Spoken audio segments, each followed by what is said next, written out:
నేను చెప్పే వాక్యం ఏంటంటే మీకు ఈరోజు విచారము మరియు ఆనందం యొక్క చక్రంలో మనం ఉన్నాం.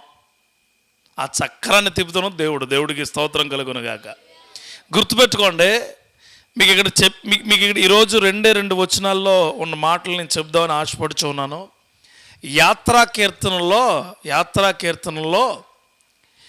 ఈ కీర్తనాకారుడు ఆయన వెళ్ళిపోతూ ఆయన ధ్యానించుకుంటూ ఉన్నాడు. ఏంటంటే, ప్రభువా, నా జీవితం ఎత్తు పల్లాలు కాదు, నా జీవితం ఎగుడు దిగుడు కాదు, నా జీవితం చక్రంలా తిరుగుతూ ఉంది. ఆ చక్రం ఏంటంటే విచారం అనే చక్రము, ఆనందం అనే ఆ చక్రంలో విచారము ఆనందమై మిళితమై ఉన్నాయి. మన జీవితాల్లో కూడా అలాగే ఉంటాయి. విచారం వస్తుంది, దాని వెనక ఆశీర్వాదము దాగి ఉంటుంది. అత్తగారిని కోల్పోయారు, అన్న నాకు చేశారు. అప్పుడు అత్తగారిని కోల్పోయారు అనే బాధ ఇంకా లోపల ఉండగానే మళ్ళా ఏమిచ్చాడు బాబుకి? కుమారుని ఇచ్చాడు. దేవుడు కుమారుని ఇచ్చాడు. అన్న అంటే ఇది మన జీవితాల్లో కూడా ఏ విధంగా ఉండాలో 126వ కీర్తనలో 5-6 వచనాలే నేను చెప్పేది. చూడండి, ఆయన అన్నాడు, కన్నీళ్లు విడిచుచు విత్తువారు సంతోషగానముతో పంట కోసెదరు. చాలండి, అవి 2 మాటలు కానీ చెప్తాను. కన్నీళ్ళు అనే సిస్టమ్ నీ దగ్గరుండి దేవుడికి విత్తనాలు అనేది వేస్తే అది ఎలా ఉంటుందో చూద్దాం. కన్నీళ్ళు అంటే ఏంటి? కన్నీళ్ళు ఎప్పుడు వస్తాయి? బాధ వచ్చినప్పుడు వస్తాయా? ఆనందం వచ్చినప్పుడు కూడా వస్తాయి. కన్నీళ్ళు మన ఎమోషన్స్ను చెప్పే ఆయుధాలు. యేసుక్రీస్తు వారు కన్నీళ్లు విడుస్తూ ఉన్న వారిని చూసి ఏమంటాడో తెలుసా? నీ కన్నీరు, నీ బాష్ప బిందువుని నేను తుడిచివేస్తాను అంటాడు. అమ్మా, ఇప్పుడు వరకు కార్చిన కన్నీరు చాలు, ఆ చిన్నదే చచ్చిపోలేదు, ఏమైంది? పడుకొని ఉందంతే. ఆ చిన్నది చచ్చిపోలా. ఇప్పుడు కూడా దేవుడు కన్నీళ్ళు అనే ఆత్మీయ కోణంలో విత్తనాలు వేసే కృపను మనకి ఇచ్చాడు. దేవుడికి స్తోత్రం కలుగునుగాక. అవే చుట్టూ అవి లేవు, ఇవి లేవు, ఇది లేదు, అది లేదు, అది నాకు రావట్లేదు అనుకునే ఆలోచనలు కాదు. నీ భక్తి ఎలా ఉండాలంటే, నేను కన్నీరు కార్చి ప్రార్థిస్తే నాకు వచ్చే ఆశీర్వాదాలే చాలా డిఫరెంట్గా ఉంటాయి. నా దేవుడు ఆశీర్వాదం నాకు ఇస్తాడు. అందుకే కన్నీళ్లు విడిచుచు విత్తువారు. ఏ కన్నీళ్ళట? కన్నీళ్ళు 2 రకాలు ఉంటాయి. మళ్ళా భక్తితో వచ్చే కన్నీళ్ళు వేరు, పాపం చేసినప్పుడు వచ్చే కన్నీళ్ళు వేరు, 2 ఉంటాయి. మళ్ళా ఇక్కడ మీరు చాలా దూరం ఆలోచించమాకండి. పాపం చేసినప్పుడు ఎందుకు చేశాను రా బాబు ఈ పాపం అనే కన్నీళ్ళు వేరు. భక్తి చేసేటప్పుడు ప్రభువా, నా యొక్క బాధలు, కష్టాలు, కన్నీళ్లు నువ్వు చూడవా అనే కన్నీళ్ళు 2 రకాలు. అందుకే 119వ కీర్తన 136లో ఒక పేజీ వెనక్కి తిప్పండి, ఉంటుంది 136. అని అంటాడు, జనులు నీ ధర్మశాస్త్రం అనుసరించకపోయినందుకు నా కన్నీరు ఏరులై పారుతూ ఉన్నదే. ఆ పాపం అంటే అదే పాపం. దేవుడు వాక్యాన్ని అనుసరించకపోతే ప్రతి జనులు ఎలా పడిపోతారో? పాపంలో పడిపోతారు. ఆ కన్నీరు ఎలా పారుతుందట? ఏరులై పారుతుందట. ఆ కన్నీళ్ళలో విడిచే విత్తనాలు నీకు ఎప్పటికీ, ఇప్పుడు ప్రవహిస్తున్న దాంట్లో విత్తనాలు ఎత్తు ఉంటాయా? ఏమైతే ఎక్కడో మొలుస్తాయి, వెళ్ళి ఎక్కడో కాళ్ళలో విత్తనాలు అయిన ఉంటాయేమో. వేస్తారా? వేయరు. బస్తా ఒడ్లు పట్టుకొచ్చి కాళ్ళు వేస్తారు, ఇంకో ఫుల్గా ఉన్నప్పుడు రేపుడికి వచ్చేది దొరి ఎక్కడ వస్తుంది? కింద ఎక్కడో వస్తుంది. అదే ధర్మశాస్త్రం అనుసరించకపోతే, అంటే వాక్యం అనే విధానాలను అనుసరించకపోతే ప్రవాహములా ఏమొస్తుందట? కన్నీరు వస్తుందట. అన్న చెప్పారు ఇందాక. చెబుతూ ఏమన్నారు?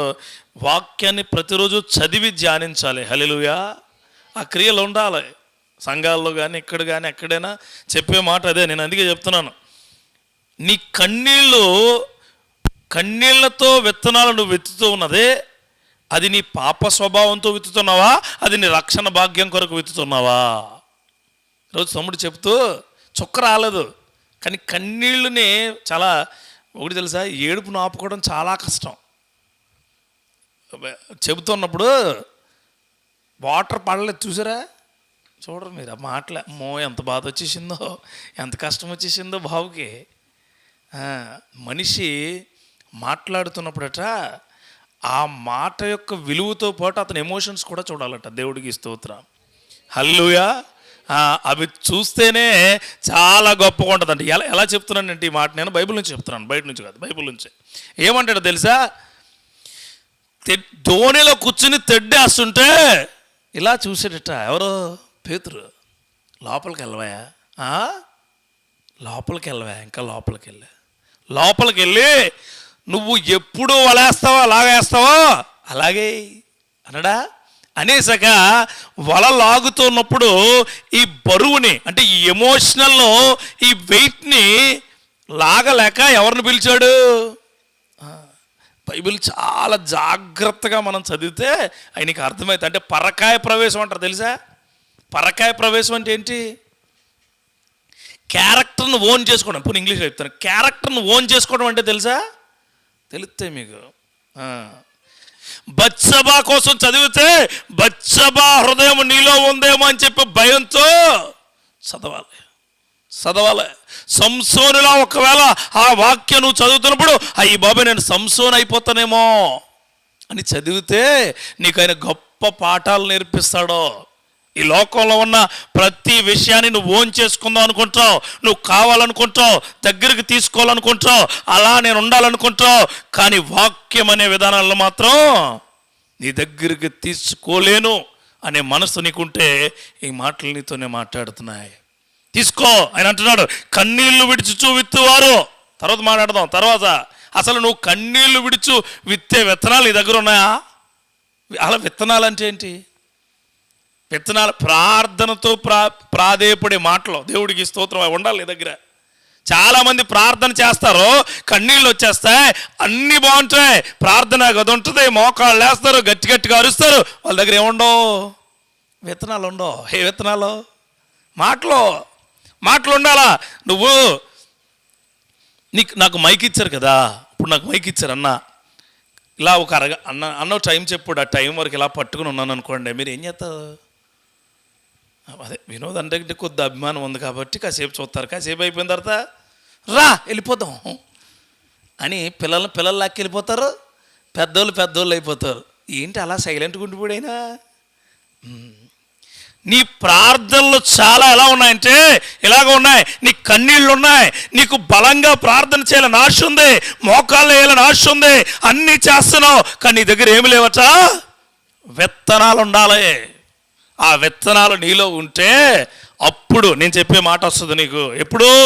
అప్పుడు మాటలు నువ్వు సాయంత్రం అవుతుందంటే నేను దేవుడితో ఏం మాట్లాడాలి, దేవుడి క్రియలతో ఏమి దేవుడిని అడగాలి, ఏ క్రియలతో దేవుడిని అడిగితే దేవుడు నాతో మాట్లాడతాడో అనే కోరిక అనే తృష్ణ నీలో ఉంటే అప్పుడు అన్నాడు, నీ ఆలోచన చొప్పున జరుగునుగాక అంటాడు ఆయన.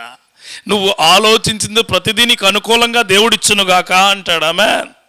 ఆ క్రియలు మనలో ఉండాలి. అందుకే 1 కొరింథీయులకు రాసిన పత్రికలో 5వ అధ్యాయం 15వ అధ్యాయంలో 1 కొరింథీయులకు 15వ అధ్యాయము 58వ వచనం, కాగా నా ప్రియ సహోదరులారా, మీ ప్రయాసము ప్రభువునందు వ్యర్థం కాదని తెలిసి, అంటే ఎరిగి, స్థిరులను కదలని వారును ప్రభు కార్యాభివృద్ధి అందు ఎప్పటికీ ఆసక్తులై ఉండండి. ఎంత క్లియర్గా చెప్తున్నాడు చూడండి. ఏ కన్నీరుతో అయితే నువ్వు మాటలు దేవుడికి చెప్తున్నావో అది ఎప్పటికీ ఏం కాదట, అస్సలు వ్యర్థం కాదు. అసలు చూడండి, తల్లి కూర వండుద్ది పిల్లలకి కదా. ఇప్పుడు స్కూల్కి వెళ్తున్నప్పుడు మా వైఫ్ కూడా కూర వండుద్ది అనమాట. వాళ్ళిద్దరు బాక్సులో పెట్టద్ది, మిగిలింది ఉంటుంది, వెళ్ళిపోయినట్టు నాకు పెడుతుంది. అర్థం కాదా? దేవుడి సన్నిధిలో దేవుడి క్రియల చొప్పున ప్రార్థనాపూర్వకంగా మాట్లాడిన మాటలు ఎప్పుడూ వ్యర్థం కాదు. నిన్ను నడిపించడానికి, నిన్ను గొప్ప చేయడానికి, నిన్ను గొప్పగా ఉంచడానికి, కన్నీళ్లతో నువ్వు విత్తే విత్తనాలు ఎప్పుడూ వ్యర్థం కావు. అవి అనే పంట తర్వాత విషయం. నువ్వు విత్తడం నేర్చుకో, విత్తనాలు నువ్వు సమకూర్చుకో. You have to procure the seeds for the plantation. నువ్వు ఏదైతే విత్తనాలు నీ దగ్గరికి తీసుకుంటావో ఆ విత్తనాలు ఏ విధంగా ఉండాలంటే, నీకు ఆశ కలిగి ఉండాలా, ఆకలి ఉండాలా, దప్పిక ఉండాలా. ఎవరంటే దేవుడు. అంటే నేను దేవుడితో ఇది మాట్లాడాలా. చదువులోనా తీసుకో విత్తనాలు, కుటుంబానిగా తీసుకో విత్తనాలు. పాపి చెప్పాడు, మా తల్లిని దేవుడు కాపాడాడు. ఆ విత్తనాలు అలా సమకూర్చుకున్నాడు. ఆయన సమకూర్చుకున్నాడు. ఆర్థిక ఇబ్బందులు ఉన్నాయి ప్రభు అని విత్తనాలు సమకూర్చుకున్నాడు. సమకూర్చుకునే కృప దేవుడికి ఇచ్చునుగాక. అందుకే అంటాడు, ఏమంటాడు చూడండి అక్కడ ఏమంటాడే, వ్యర్థం కాదని ఎరిగి స్థిరులను కదలని వారు. రెండు మాటలు. స్థిరత్వం అంటే మనిషి, కదలని వారు అంటే మనసు. రెండు ఉంటాయి. స్థిరత్వం నీలో ఉండాలా, నీ మనసుకు కదల్చబడే శక్తి స్టాండ్ ఫిమ్గా ఉండాలా. మీద ఏది పడిపోతున్నా, మనల్ని ఏది ఎదుర్కొంటున్నా, మన చుట్టూ ఏదొచ్చి మనల్ని కబలించేస్తున్నా, నిలబడే తత్వం నీలో ఉంటే దేవుడు నిలబెట్టి పడేస్తాడు. దేవుడికి స్తోత్రం. నిలబడతాడు ఆయన. నిలబడే తత్వం నీలో ఉండాలా. చిన్న బాధ వస్తే, చిన్న ఇబ్బంది వస్తే, చిన్న కష్టం వస్తే నువ్వేం చేస్తావో తెలుసా? వెంటనే వెంటనే వెంటనే పడిపోతావు. ఆ పడిపోయే శక్తికి ఎప్పుడు బానిసలు కావద్దు. అందుకే ప్రభు కార్యాభివృద్ధి ఉంది ఎప్పటికీ ఏమై ఉండమంటున్నాడో, ఎప్పుడు డిజైర్, కోరిక ఉండాలి. ప్రభు అంటే మనకేంటి, నేను అడిగింది ప్రతిదీ దేవుడు చేస్తాడు, చెయ్యగలడు. అందుకే కన్నీళ్ళుతో నువ్వు ఏదైతే విత్తనం వేస్తావో ఆ విత్తనాలు నువ్వేం చేసుకోమన్నాను? మొట్టమొదటిగా ప్రొక్యూర్ చేసుకో, సమకూర్చుకో. దేవుడితో నేనేం మాట్లాడాలి, దేవుడితో ఎలా మాట్లాడాలి. దేవుడికి ఏమండి, ఫోన్లో నువ్వు ఒక్కదానివి మాట్లాడితే సీక్రెట్ అనుకుంటున్నావు. నీకు తెలుసా, నువ్వు మాట్లాడే ప్రతి మాట ఓ డేటాబేస్లో రికార్డ్ అయ్యిద్ది. ఓ టవర్ ఉంటుంది. నువ్వు ఇక్కడ నుంచి బాబీకి నేను ఫోన్ చేస్తే, లేకపోతే సునీల్ అన్నకి నేను ఫోన్ చేస్తే, ఇక్కడ నుంచి అక్కడ సిగ్నల్ వెళ్దాం. తెలుసా మీకు? ఇక్కడ నుంచి లోకల్ టవర్కి వెళ్ళి, లోకల్ టవర్ నుంచి డేటాబేస్కి వెళ్ళి, డేటాబేస్ నుంచి మళ్ళీ లోకల్ టవర్కి వచ్చి, లోకల్ టవర్ నుంచి ఈయనకి వస్తుంది. ఈ సిగ్నలింగ్ క్యాప్చరింగ్ అంతా ఒకే అయితే నేను ఈయనతో ఏం మాట్లాడున్నానని ఒక ఇంటెలిజెన్స్ అనేది వింటూ ఉంటుంది. అర్థమైందని చెప్పింది మీకు. అదే డేటాబేస్ దేవుడి దగ్గర ఉంది. దేవుడికి స్తోత్రం కలుగునుగాక. అందుకే నీ విత్తనాలు సరిగా ప్రొక్యూర్ చేసుకునే కృపా భాగ్యం దేవుడు నీకు ఇచ్చునుగాక. రెండోది అక్కడ అంటాడు ఏమని, సంతోషగానముతో. నీ పంట ఎప్పుడు సంతోషమే. విత్తనాలు బాగున్నాయి అనుకోండి, పంట ఎలా ఉంటుందట? సంతోషమే. లేట్ అవుద్దేమో కానీ పంట మాత్రం సంతోషంగానే ఉంటుంది. హల్లెలూయా. లేట్ అవుతుంది అంతే. దేవుడు లేటు నీ కొరకు చేస్తాడు ఆయన. ఎందుకంటే శ్రేష్టమైనది ఎప్పుడూ లేట్ అవుతూనే ఉంటుంది. దేవుడికి స్తోత్రం. శ్రేష్టంగా కావాలనుకోండి ఎప్పుడూ లేట్గానే ఉంటుంది. ఎప్పుడు గొప్పగా ఏముండదు నీకు. అందుకే యెషయా ప్రవక్త అంటాడు 35వ అధ్యాయము 10వ వచనం, యెహోవా విమోచించిన వారు పాటలు పాడుచు తిరిగి సియోనుకు వచ్చుదరు. వారి తల మీద నిత్యానందముండును. వారు ఆనంద సంతోషములు గలవారే వచ్చుదరు. దుఃఖమును నిట్టూర్పును ఎగిరిపోవును. హల్లెలూయా. నువ్వు ఏ విత్తనాలు చేత్తో పట్టుకుని కన్నీళ్లు కార్చావో, సియోనుకు నుంచి నువ్వు మరలా తిరిగి వచ్చినప్పుడు ఆ దుఃఖము, ఆ నిట్టూర్పు ఏమైతేట? ఎగిరిపోతాయట. దేవుడికి స్తోత్రం. ఎగిరిపోయే కృప వల్ల ప్రభు అని అడగాల. ఈ కన్నీళ్లు ఎగిరిపోయే కృపని, ఈ కష్టాలు ఎగిరిపోయే కృపని, ఈ బాధలు, ఇబ్బందులు యేసు క్రీస్తు నామములో ఎగిరిపోబడునుగాక అనే శక్తి నీలో ఉంటే, నీకు ఆ క్రియలు, ఆ విత్తనాలు ఉన్నప్పుడే ఉంటే దేవుడు సంతోషగానం అని ఏమెత్తాడు? పంటనిస్తాడు. సంతోషగానం అంటే ఓ చప్పట్లు కొట్టేసి ఆనందపడడం కాదండి. కుటుంబంలో సంతోషం, వ్యక్తిగత జీవితంలో సంతోషం, బిడ్డలో చదువుల్లో సంతోషం, కుటుంబ ఆరోగ్య క్రియలో సంతోషం, ఇంటికే వెలుగుకరమైన సంతోషాన్ని ఎవరిస్తారో? దేవుడు ఇస్తాడు. ఖచ్చితంగా ఇస్తాడు. గుర్తుపెట్టుకోండి. ఖచ్చితంగా. ఇక్కడ ఓ మాట ఉంటుంది చూడండి, వారి తల మీద ఏముంటుందట? నిత్యానందం ఏంటి? ఎల్లప్పుడూ ఏమి చేస్తున్నా, ఎలా ఉన్నా ఆనందంగా ఉండడమే. పని ఉన్నా, ప్రయత్నాలున్నా, బాధలున్నా, కష్టాలున్నా, కన్నీళ్ళున్నా ఎప్పుడు ఉంటుంది నిత్యానందం అంటే చెప్పనా? ఒక కొడుకుని తండ్రి స్కూల్కి తీసుకెళ్తాడు. బండి ఎక్కించుకున్నప్పుడు బాగుంటాడు, స్కూల్కి తీసుకెళ్ళే వరకు బాగుంటాడు. స్కూల్కి తీసుకెళ్ళి లోపలికి తీసుకెళ్ళాక తండ్రి ఏం చెప్తాడు, రే నువ్వు వచ్చే వరకు ఇక్కడే ఉంటావు కదా, ఇక్కడే నువ్వు ఉంటావు కదా, ఇక్కడే ఉంటా. ఈ ఆనందంలో లోపల పోతున్నాడు. సాయంత్రం వస్తువులకు తండ్రి మళ్ళీ అక్కడే ఉన్నాడు అనుకోండి, బారంగిల్ని కొడుకు ఎలా పరిగెట్టుకు వస్తాడో అదే చెప్తున్నాడు. మా డాడీ అడిగి తెలియని విషయం ఏంటంటే దింపేసి వచ్చేసాడు. కానీ వాడు ఏమనుకుంటున్నాడంటే మా డాడీ పొద్దున్నుంచి నా దగ్గరే నా కోసమే ఉన్నాడు అని బ్యాగ్ తగిలించుకుని అటు ఇటు తల ఊపుకుంటూ పరిగెట్టుకుని వస్తాడు నీ దగ్గరికి. అది నిత్యానందం అంటే. అదే ద ఆల్వేస్ స్టెబిలైజ్డ్ హ్యాపీనెస్ దేవుడు నీకు ఇవ్వబోతున్నాడు. ఎప్పుడు ఇస్తాడట? నువ్వు కన్నీళ్లతో విత్తే కృప దేవుడు. అందుకే ప్రార్థనా క్రియలో ఎప్పుడు కన్నీళ్లతోనే విత్తాలి. దేవుడికి స్తోత్రం. ఖచ్చితంగా ఎలాంటి పరిస్థితులు ఉన్నానండి, దేవుడు కన్నీళ్లతో చెప్పే మాటలను స్పష్టంగా వింటాడు. ఆయన క్రియలను అద్భుతంగా చేస్తాడు. హల్లెలూయా. ఆ క్రియలు, ఆ కాపుదల దేవుడు మీ అందరికీ శక్తివంతంగా ఇచ్చునుగాక. యోహాను సువార్తలో 16వ అధ్యాయం తీస్తారు ఒకసారి.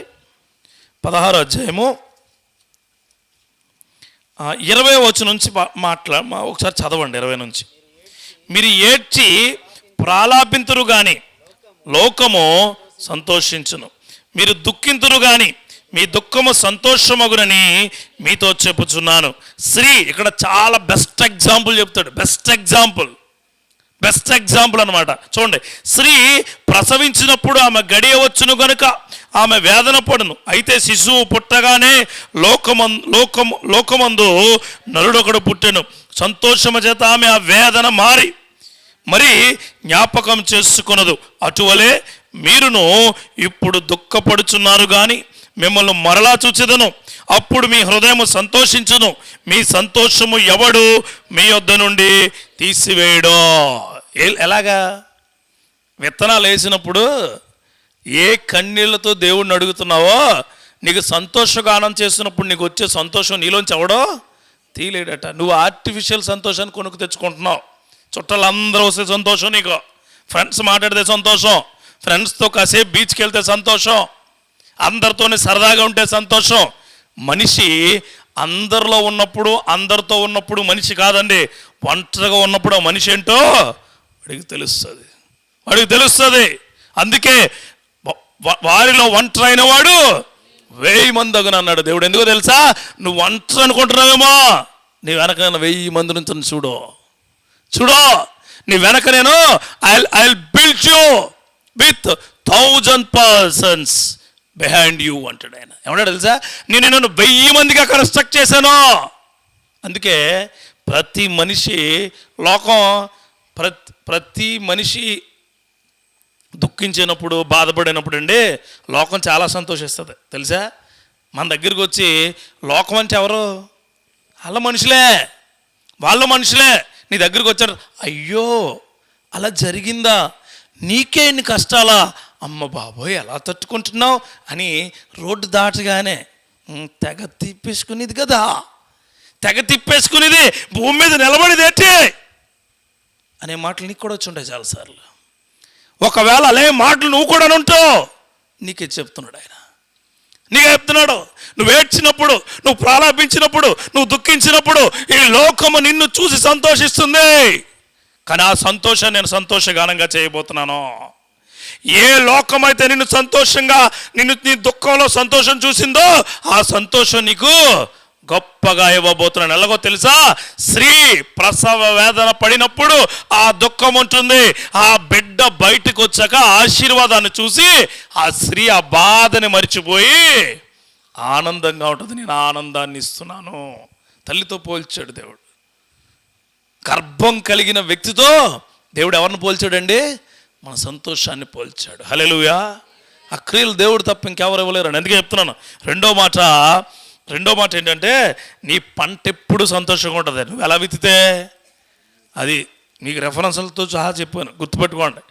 నైట్ ప్రార్థన చేసేటప్పుడు ఖచ్చితంగా దేవుడితో నువ్వేం మాట్లాడాలని చెప్పి నువ్వు ఉద్యోగం చేస్తావు, సాయంత్రం దేవుడిని ఇది అడగాలి అని మనసులో పెట్టుకోండి. కష్టం ఉంది, సాయంత్రం అడగాలి. ఆర్థిక ఇబ్బంది ఉంది, సాయంత్రం అడగాలి. ప్రభువుని అడగాలి అని చెప్పి సింగిల్గా వెళ్ళి మోకరించి ప్రభువా అని. విత్తనాలన్నీ ఎక్కడున్నాయి? నీ హృదయంలో ఉన్నాయి. విత్తితే ఏం కోస్తావట చెప్పాడు ఆయన. ఏమని? సంతోషగానముతో పంట కోసెదరు. ఇంకొక మాట చెప్పాడు కింద చూడండి, 6వ వచనం చదవండి. పిడికెడు విత్తనములు చేతపట్టుకుని ఏడ్చుచూ పోవు విత్తువాడు. ఆపండి చాలు. పిడికెడు విత్తనాలు, పిడికెడు ఇల్లు కడదాం అనుకుంటారు. ఇల్లు కడదాం అనుకుని అయ్యగారి దగ్గరికి వచ్చి, ఏమండి ఇల్లు కడదాం అనుకుంటున్నామండి అని. డబ్బులు అస్సలే లేవండి. ఏంటిదా డబ్బులు?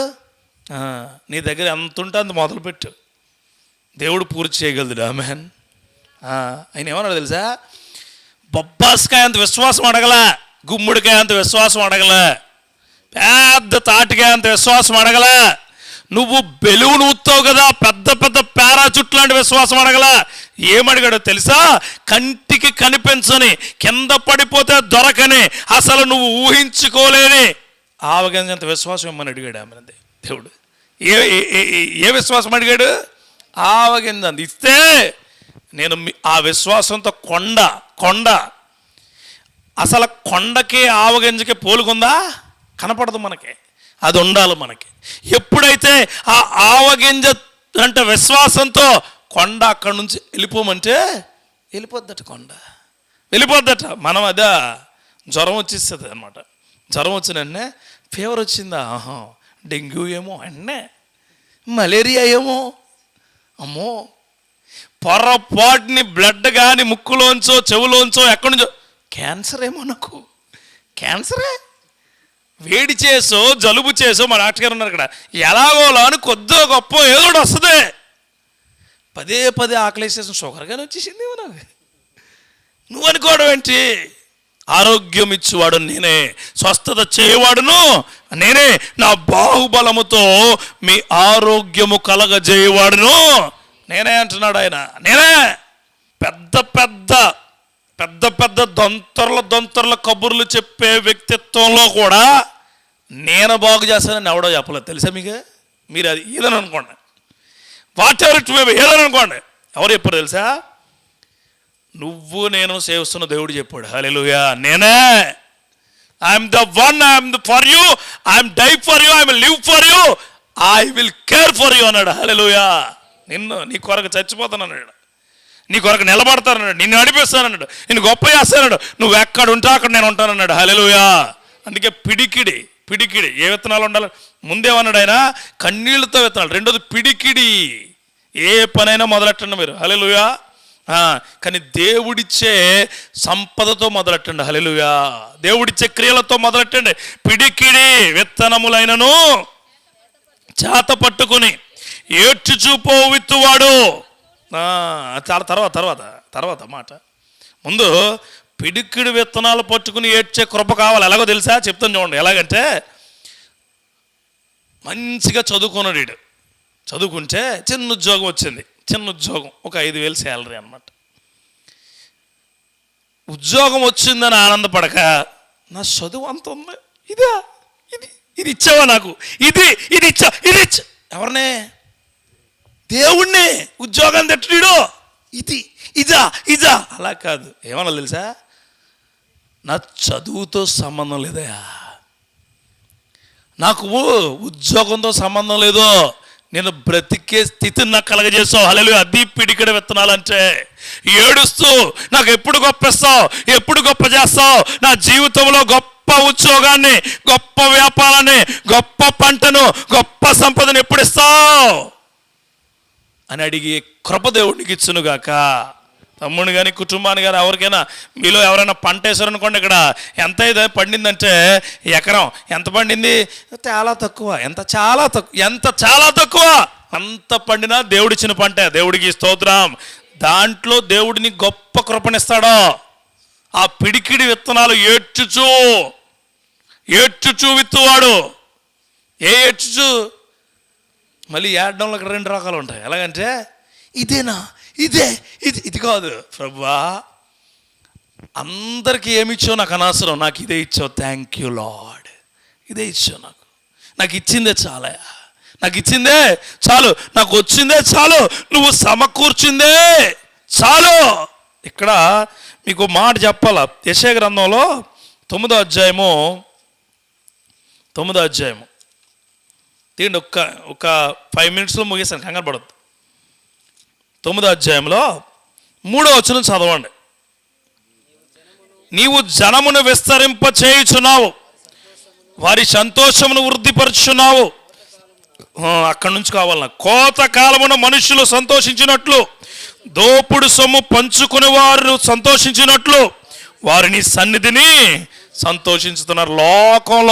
లోకంలో ఉన్న వాటితో నిన్ను కంపేర్ చేసి వారి సంతోషము దోపుడు సొమ్ముతో వచ్చింది, నీ సంతోషం నేనిచ్చే సొమ్ముతో నీకు రాబోతుంది.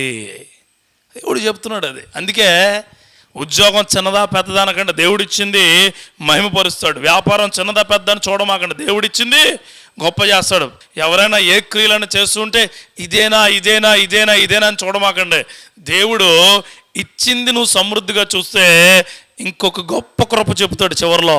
ఇచ్చింది సమృద్ధిగా చూడాలి, ఏదైనా సరే ఇచ్చిందే సమృద్ధిగా చూసే కృప దేవునికి ఇచ్చును గాక. ఒక్క వచనం తీసి చివరి మాటకి వెళ్దాం. గలతీయులకు రాసిన పత్రికలో 6వ అధ్యాయము 8వ వచనం చూడండి. 8వ వచనం 7 చదవండి. 6వ అధ్యాయము. మోసపోకుడి, దేవుడు వెక్కిరింపబడు. మనుషులు ఏమి విత్తునో ఆ పంటని కొని, ఏలనగా, చాలా ఇంపార్టెంట్ అండి, ఏలనగా తన శరీరేచ్ఛలను బట్టి విత్తువాడు క్షయమును పంట కోయను, ఆత్మను బట్టి విత్తువాడు ఆత్మ నుండి నిత్యజీవమనే రెండోది చెప్తున్నాడు మనకైనా. నువ్వు ఏదైతే దేవుళ్ళో విత్తాలని ఆశపడుతున్నావో ఆ విత్తే కృప దేవుడు నీకు ఇచ్చునుగాక. ఏమండి, ఇక్కడ నేను మీకు చిన్న మాట చెప్తాను. చాలా ఏళ్ళ నుంచి ఒక ఊరిలో ఒకరికి పిల్లలు లేరట. చాలా ఏళ్ళ నుంచి అసలు గర్భమే తెరుచుకోదట. ఈ మాట నీకు చెప్తాను ఎందుకంటే నీకు అర్థం కావాలని చెప్తున్నాను. కానీ ఒక ప్రవక్త, అంటే దేవుడి సేవకుడు వెళ్ళి ప్రార్థన చేస్తే, అమ్మ నీ గర్భం తెరుస్తుందంటే భార్య దేవుడు నా గర్భం తెరుస్తున్నాడు అని నమ్మి గర్భం తెరిచిన తర్వాత చాలా దుఃఖించి దేవుడికి మహాకృప అని అంటే, భర్త కూడా డెలివరీ సమయం వచ్చిందట. వస్తువులకి ఒక గర్భం నుంచి ఒక బిడ్డ బయటకు వచ్చింది. బయట ఏమో ఏడుస్తూ ఉన్నాడు, ఈవిడేమో ఆనందపడుతూ ఉంది. ఇక్కడ చెప్తాను రెండు కంపారిజన్లో మీకు. బయట ఏడుస్తూ ఉన్నాడు భర్త, ఇక్కడ ఈవిడ ఆనందపడుతూ ఉంది. ఆనందం ఎందుకంటే అసలే తెరుచుకోలేని గర్భాన్నే, అసలే నా గర్భాన్ని బిడ్డలు పుట్టుకున్న జనుల యొక్క నోళ్లను దేవుడు మూయించాడు. నాకు కూడా బిడ్డనెత్తుకునే కృపనిచ్చాడు. గొడ్రాలు అనబడే ఆ ముద్రను దేవుడు చెరిపేశాడని ఈవిడ ఆనందపడుతుంది. వచ్చిన దాన్ని బట్టి ఆయన వారసుడు పుట్టలేదు నాకు. ఏంటట వారసుడు కావాలట బాబుకి, వారసుడు. దేవుడిచ్చిన దాంట్లో తృప్తి పడేవాడు ఈవిడైతే, ఈడు సెలెక్ట్ చేసుకున్న దేవుడు అవ్వాలని తృప్తి పడేవాడు. 2 మనుషుల్లో ఏ మనిషి నువ్వని అడుగుతున్నాను నేను ఈ రాత్రికాల సమయంలో. 2 మనుషులు ఉన్నారు అక్కడ. 1 బిడ్డనిచ్చారని ఆనందపడే మనిషి, 2 నేననుకునే బిడ్డ రాలేదని బాధపడే మనిషి. దేవుడు నీకు చెప్తున్నాడు ఏంటో తెలుసా, నీకు ఏది ఇచ్చినా దేవుడు కృపతోటే ఇస్తున్నాడు. హల్లెలూయా, గుర్తుపెట్టుకో. ఏది ఇచ్చినా దేవుడే. ఏది ఇచ్చినా నువ్వేమంటున్నావు తెలుసా, నేను అనుకున్నది ఇవ్వలేదు కాబట్టి అది నాకు అవసరం లేదు అని అంటాడు. నీ తల వెంట్రుకల్లో ఒక్క వెంట్రుక కూడా నేను వదిలిపెట్టను అన్నాడు. తెలుసా, ఆయన లెక్క పెడతాను అన్నాడు ఆయన. I count your hair. ఎంత గొప్ప దేవుని కృప అండి. మనం భక్తిలో కూడా అదే చేస్తున్నాం. ఎలాగంటే దేవుడు ఈరోజు నాకు వాక్యం ఇస్తాడు, తీస్తావు, ఖచ్చితంగా త్రుట్టిల్లి పడిపోతావు అని ఉంటుంది. నాకు కాదు, మళ్ళీ తెస్తా. దేవుడు నీకు ఆశీర్వదించి ఇదిగో ఇనుప గడియలను ఇనుప పెట్టెలను ఓపెన్ చేసి నీకు ఇస్తున్నాను అంటాడు యేసయ్య ప్రవక్త. నాకే ఎక్కడొచ్చేస్తాయో. ఇనుప గడియలు ఓపెన్ చేస్తున్నాడు, పెద్ద పెద్ద పాములు వచ్చినాయట మొన్న. పాములు కప్పలు ఉండకపోతే ఏముంటాయి, మనం చూడబెట్టి పెట్టి 10 రోజులు అక్కడ ఉంచితే ఏముంటుంది దాంట్లో? బొద్దింకలో పాములే. కట్టలు పెడతాడు, ఎవడు పెడతాడు? దేవుడే అన్నీ ఇచ్చేవాడు. ఆమెన్. అందుకే ఈ ఎగ్జాంపుల్ మీకు ఎందుకు చెప్పానంటే, చాలామంది అనుకుంటారు ఏమనంటారంటే, పిడికెడు విత్తనాలు అంటే దేవుడు నీకు ఇచ్చినవి నువ్వు క్షేమకరంగా మళ్ళీ ఏడుస్తూ ప్రభు నాకే ఇచ్చావు నువ్వు అనుకుంటే, నువ్వు చివరి చెప్పే మాట నీ కొరకు చూడండి అంటాడు ఆయన. ఏమంటాడంటే, సంతోషగానము చేయించు పనలు మోసుకొని వచ్చును. పంట వేశాడు, విత్తనం వేశాడు, పండింది. పనల మోసడం అంటే లాభం ఇవ్వడం. హల్లెలూయా. 4వ మాట, ఆనంద ధ్వనులతో పంట మోసే కృప దేవుడికి ఇచ్చును గాక. చాలా మంచి భక్తిది నేను చెప్పింది. అంటే ఈ బ్యాక్గ్రౌండ్ అంతా తెలుసా నేను చెప్పింది? ప్రార్థన. హల్లెలూయా. ప్రార్థన ఎక్కువగా నువ్వు చేస్తే ఆ ప్రార్థనలో దేవుడు పనలు మోసే కృప దేవుడికి ఇవ్వబోతున్నాడు. 2 వచనాలు తీసి నేను ముగిస్తాను. యెషయా గ్రంథము 61 అధ్యాయము 3వ వచనం. చిన్న పెద్ద అని చూడమాకండి, అర్థమైందా? 3 చదువుమా, చివరిలో చదివే. సియోనులో దుఃఖించే వారికి ఉల్లాస వస్త్రములను ధరింప చేయనట్లు చూడండి, బూడెదకు ప్రతిగా. అందరూ చదవాలా? బూడెదకు ప్రతిగా. నేను చదివిన తర్వాత చివరిది మీరు చదవండి. బూడెదకు ప్రతిగా, దుఃఖమును ప్రతిగా, భారభరితమైన ఆత్మకు ప్రతిగా వారికి ఇచ్చుటకు ఆయన నన్ను పంపి ఉన్నాడు. హల్లెలూయా. ఏ బూడిద అనుకుంటున్నావో నీకు పూదండ ఇవ్వబోతున్నాడు ఆయన. ఆమేన్. లేకపోతే ఏ భారభరితం అనుకుంటున్నాడో ఆయన స్తుతించే కృపను నీకు దయచేయబోతున్నాడు. ఖచ్చితంగా గుర్తుపెట్టుకోండి. ఇక్కడ చిన్న కుమారుడు అని ఒక ఆయన ఉంటాడు. లూకా సువార్త 15వ అధ్యాయంలో 18 నుంచి 24 వచనాల్లో ఓ వ్యక్తి ఉంటాడు. ఆ వ్యక్తి చాలా ఫీల్ అయిపోతాడు పాపం. ముందు ఫెయిల్ అయ్యి తర్వాత ఫీల్ అవుతాడు. తర్వాత మళ్ళా పాస్ అయ్యేదామని వాళ్ళ తండ్రి దగ్గరికి వస్తాడు. అక్కడ భలే ఉంటాయి మాటలు. 18వ వచనం నుంచి చదవండి ఒకసారి. 15వ అధ్యాయం 18వ వచనం. నా తండ్రి వద్దకు వెళ్ళి, తండ్రి నేను పరలోకముకు విరోధంగా నీ ఎదుట పాపము చేసిని ఇక మీద నీ కుమారుని పిలిపించుటకు యోగ్యుడు కాదు, నన్ను నీ కూలివారిలో. అర్థమైందా ఏమంటున్నాడు ఆయన? ముందేమో కొడుకు లాంటి అర్హత ఇచ్చాడు దేవుడు, వదిలిపెట్టుకున్నాడు. ఇప్పుడు వెళ్ళి ఏమడుగుతున్నాడు తెలుసా? అంటే పశ్చాత్తాప హృదయంతో ఉన్న బ్రతుకులు ఈ విధంగా ఉండాలి. ఏమని? నీ కూలివారిలో.